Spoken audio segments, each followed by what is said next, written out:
So, this is what it's come to. The game state has declined to the point where I feel it's necessary to make a 20+ minute long video about the topic. Well, first, a disclaimer. I've been playing this game since the Destiny 1 beta.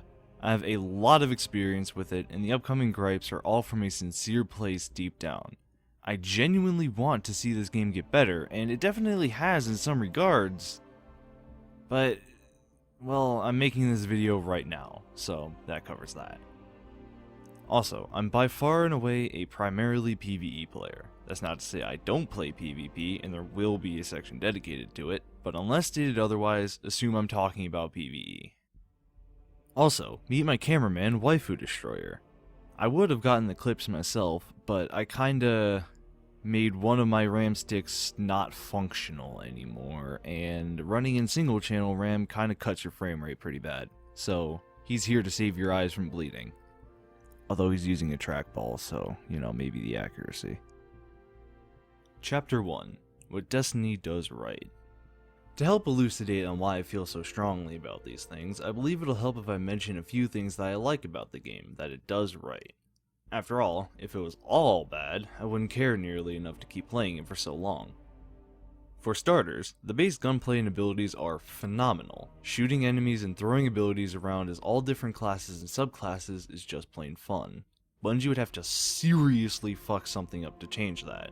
Using different combinations of guns, class, subclass, and exotics gives this game a different flavor every time and allows me to continue having a great time every time. Then there's the music and environments. Everywhere in Destiny is beautifully crafted with well-fitting themes to coincide with them. Skyboxes are beautiful, locations have their own style and feel, and different planets are distinct from one another in such a way that one can easily tell where they are just by having a look around. Sometimes I'll log on to the game with the express purpose of just wandering around and having a look at some of my favorite locations.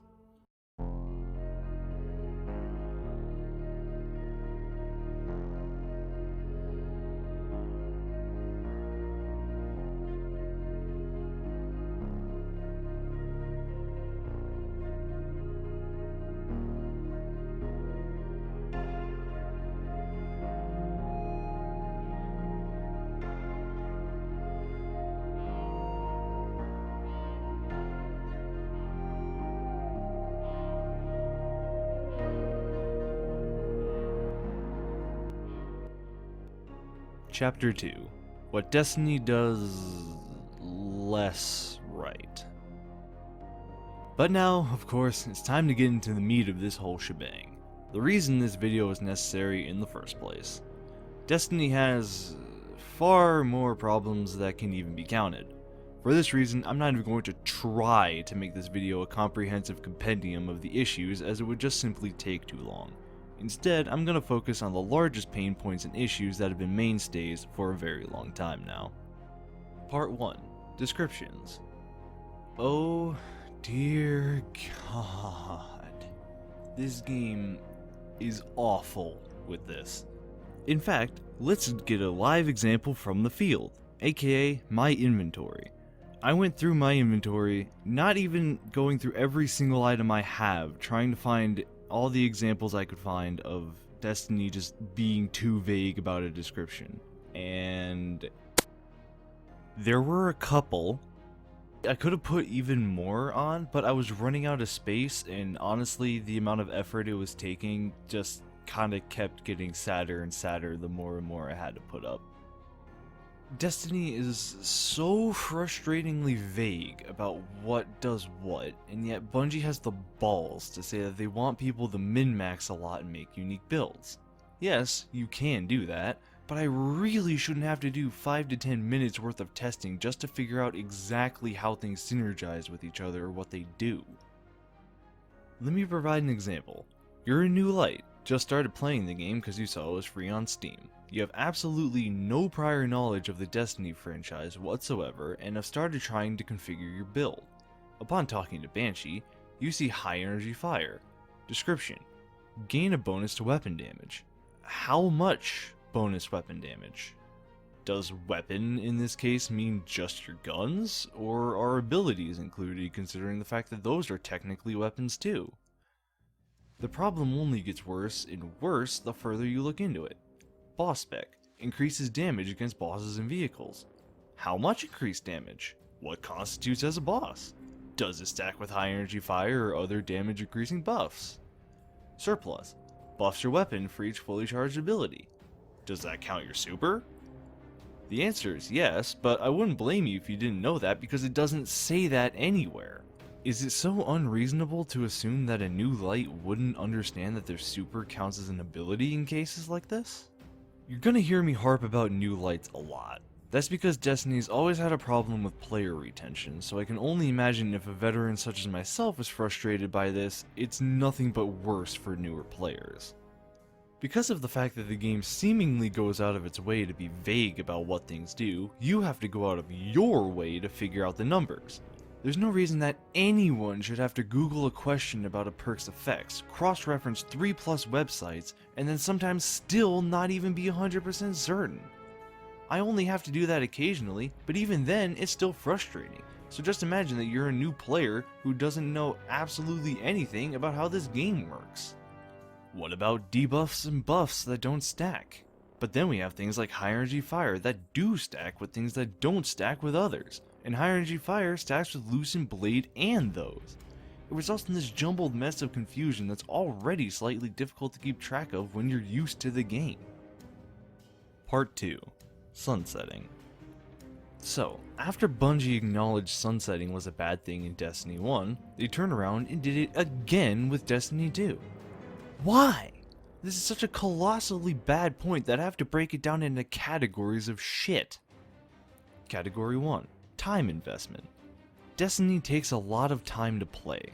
Sure, if you enjoy the game enough, you don't really notice, but people just starting out are going to see the fact that the average strike takes about 20 minutes to complete, and they typically get shit tier loot for it. And then, the loot that does turn out good has an artificial shelf life on it. Nobody wants to spend hours of their precious time grinding for weapons and armor that they're just gonna have to completely shelf in a literal matter of time. Category 2. Rehashing. The literal first update after the announcement of the return of sunsetting, Bungie re-released old guns that were the exact same but with a higher infusion cap. I knew this would happen since the announcement, and it shows no sign of slowing down. Hell, they dedicated 2 entire pages of the This Week at Bungie this week to talking about Forsaken and Shadowkeep armor that they rehashed. I'm sorry, but I cannot get excited about stuff that I've already paid for and gotten. I didn't like the guns and armor then, and that's only more true now. Category 3. Balancing. Bungie said that they didn't want to have to balance new activities against years-old guns. While that in and of itself sounds like a fair point, Beyond Light proved that they essentially just want to make new versions of old guns we already have, but with slightly new perks. I have a steady hand that's practically a carbon copy of my old Duke Mark 44 that I've been using since Forsaken, alongside a Xeno class to replace my last man standing, among many other examples. Sunset gear is even still usable in core Crucible matches, meaning the one place you'd really see anything approaching a benefit is immune to it.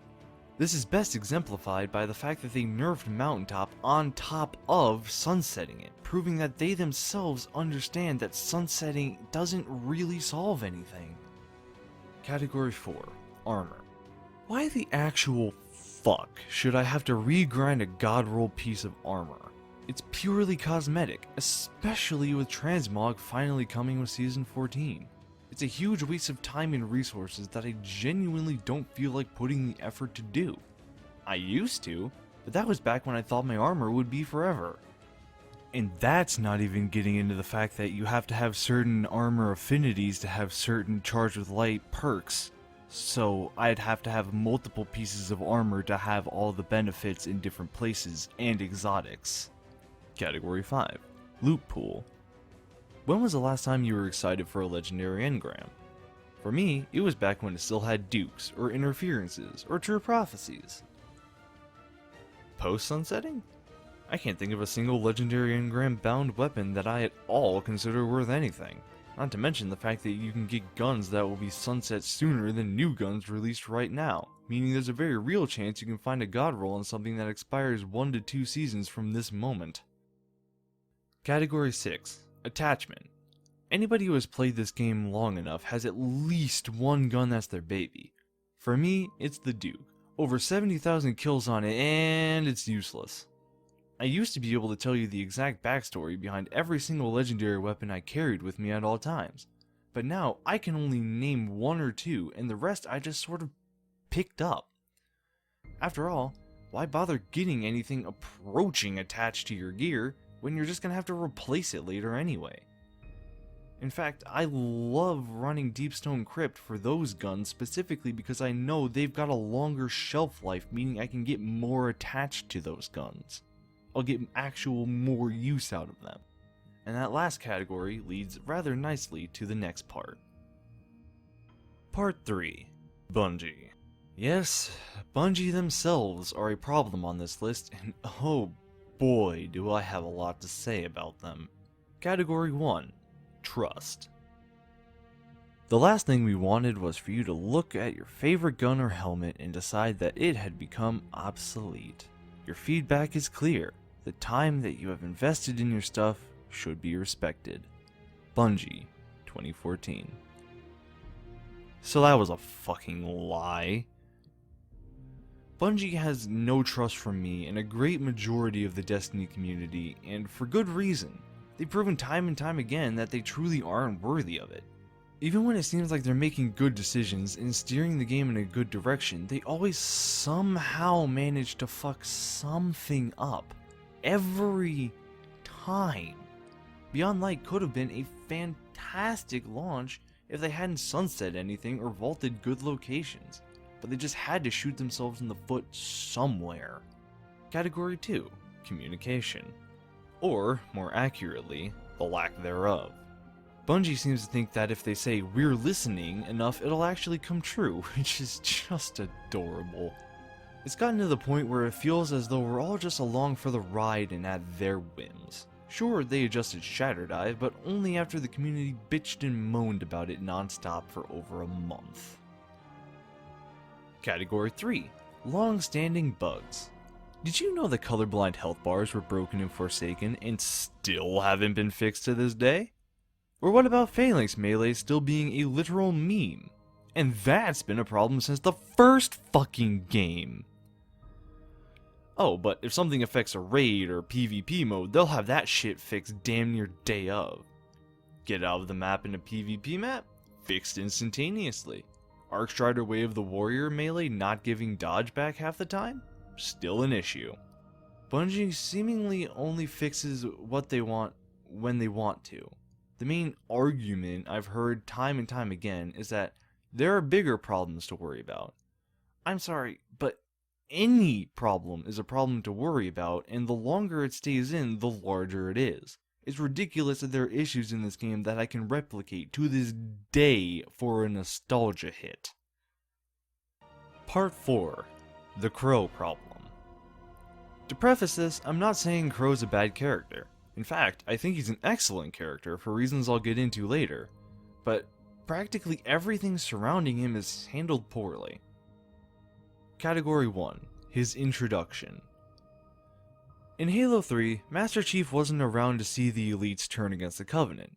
As soon as he lays eyes on the Arbiter, he sprints forward, grabs Sergeant Johnson's pistol, and sticks it in the Arbiter's mouth. The only reason he doesn't pull the trigger is Johnson saying that he's with them now, and even then he doesn't pull the gun out of the Arbiter's mouth for a moment.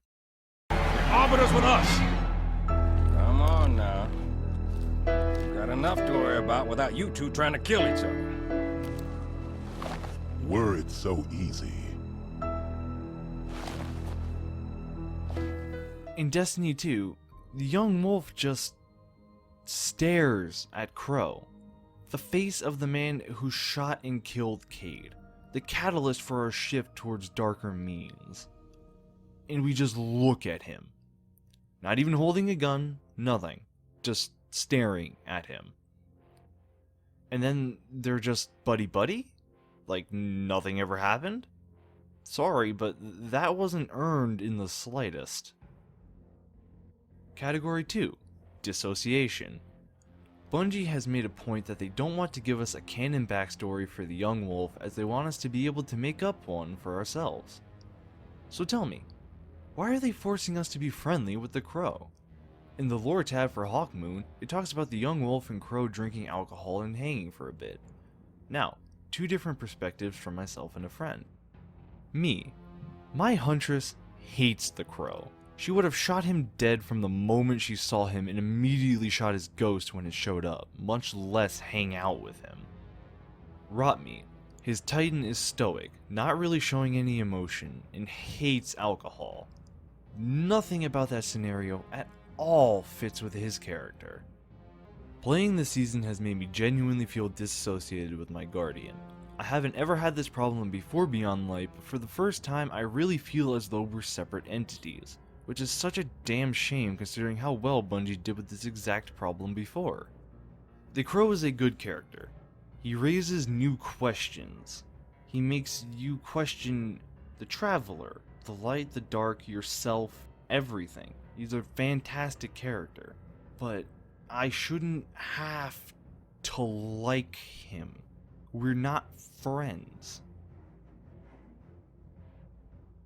I know I promised a PvP section, but this has gotten just far longer than I would ever want it to be, and at some point you just gotta cut it off because this game's just so chock full of bullshit to discuss that, like I said earlier, I cannot even hope to cover all the bases here because this video would just be forever.